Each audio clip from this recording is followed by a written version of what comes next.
बिहार विधानसभा का चुनाव इस बार खटाखट नौकरी के मुद्दे पर होगा।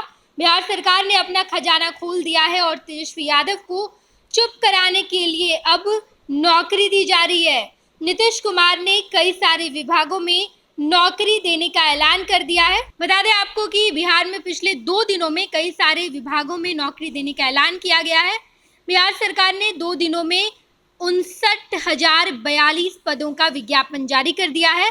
स्वास्थ्य विभाग में 43,432 पदों पर नौकरी दी जा सकती है, तो पंचायती राज विभाग में 15,610 पदों पर विज्ञापन सामने आए हैं।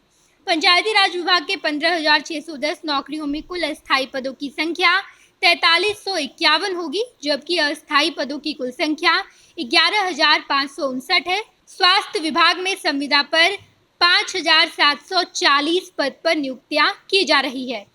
इसके अलावा पंचायती राज विभाग में कई सारे अस्थायी पद होंगे। पंचायत राज पदाधिकारी के लिए 112, अंकेक्षक के लिए 28, पंचायत सचिव के लिए 3525। इसके अलावा कार्यालय परिचारी के लिए 5, जिला परिषद कनीय अभियंता के लिए 104, जिला परिषद में निम्न वर्गीय लिपिक के लिए 72 पद होंगे। इसके अलावा स्वास्थ्य विभाग ने आदर्श आचार संहिता हटाए जाने के घंटे भर के भीतर नौकरियां की घोषणा की। स्वास्थ्य विभाग में डॉक्टर्स, नर्स, एएनएम, फार्मासिस्ट जैसे पदों पर नियुक्ति होने जा रही है।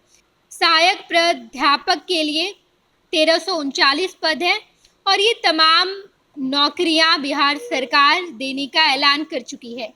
आदर्श आचार संहिता हटाए जाने के बाद स्वास्थ्य और पंचायती राज विभाग में नौकरियों को लेकर जल्दबाजी दिखाई गई।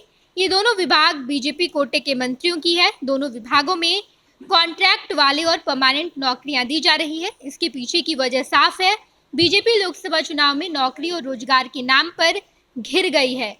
रोजगार और नौकरी के नाम पर बीजेपी की सीटें गिरी। पार्टी को बिहार में बहुत बड़ा नुकसान हुआ। अब लोकसभा में बीजेपी अपने सहयोगियों के सहारे थी। इन तमाम नौकरियों का ऐलान बिहार सरकार की तरफ से किया गया है और जिन 2 विभागों में नौकरियां दी जाएगी वो दोनों ही विभाग बीजेपी के नेताओं के द्वारा चलाए जाते हैं, यानी कि उन दोनों ही विभाग के मंत्री बीजेपी नेता है और साफ तौर पर ये मैसेज दिया गया है कि बिहार विधानसभा चुनाव मुद्दे पर किया जाएगा, नौकरी के मुद्दे पर। इस बार लोकसभा चुनाव में बीजेपी को जिन सीटों का नुकसान हुआ है, बीजेपी ये नहीं चाहती कि बिहार विधानसभा चुनाव के दौरान यानी कि 2025 में भी नौकरी के मुद्दे पर तेजस्वी यादव और विपक्ष सरकार को घेरे और बीजेपी साथ ही साथ जेडीयू के वोट बैंक भी घट जाए, इन्हें कुछ सीटें गंवानी पड़ जाए। इस वजह से तैयारी शुरू कर दी गई है। आचार संहिता के जैसे ही हटने की खबर आई, जैसे ही आचार संहिता हटी, वैसे ही लगातार बिहार सरकार नौकरी की बौछार कर रही है। पैनोरमा ग्रुप, जो सोचता है वो करता है। आपके अपने सपनों का आशियाना।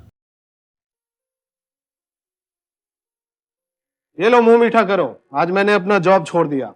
अब हम पूर्णिया वापस जाएंगे। जॉब छोड़ दिया है? मतलब ये घर कैसे चलेगा? हम करेंगे क्या? और माँ बाबूजी क्या बोलेंगे? इसलिए मैं एक और मिठाई का डब्बा लाया। अपने बिजनेस के लिए लोन अप्रूव हो गया। अरे लोन अप्रूव हो गया वो तो ठीक है, लेकिन पूर्णिया में हम रहेंगे कहाँ? अपना घर भी तो नहीं है वहाँ। इसलिए तो एक और मिठाई का डब्बा अलग से लाया हूँ।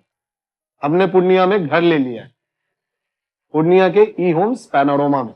पूर्णिया में पैनोरमा ग्रुप लेकर आए हैं ई होम्स पैनोरमा। बड़ा घर, आलीशान जिंदगी और अत्याधुनिक सुविधाओं के संग। अरे अब क्यों मुंह मीठा करवा रही हो? क्योंकि हम घर वापसी जो कर रहे हैं। घर वापसी की खुशी पूर्णिया में ई होम्स पैनोरमा के संग। E homes panorama, luxurious lifestyle redefined.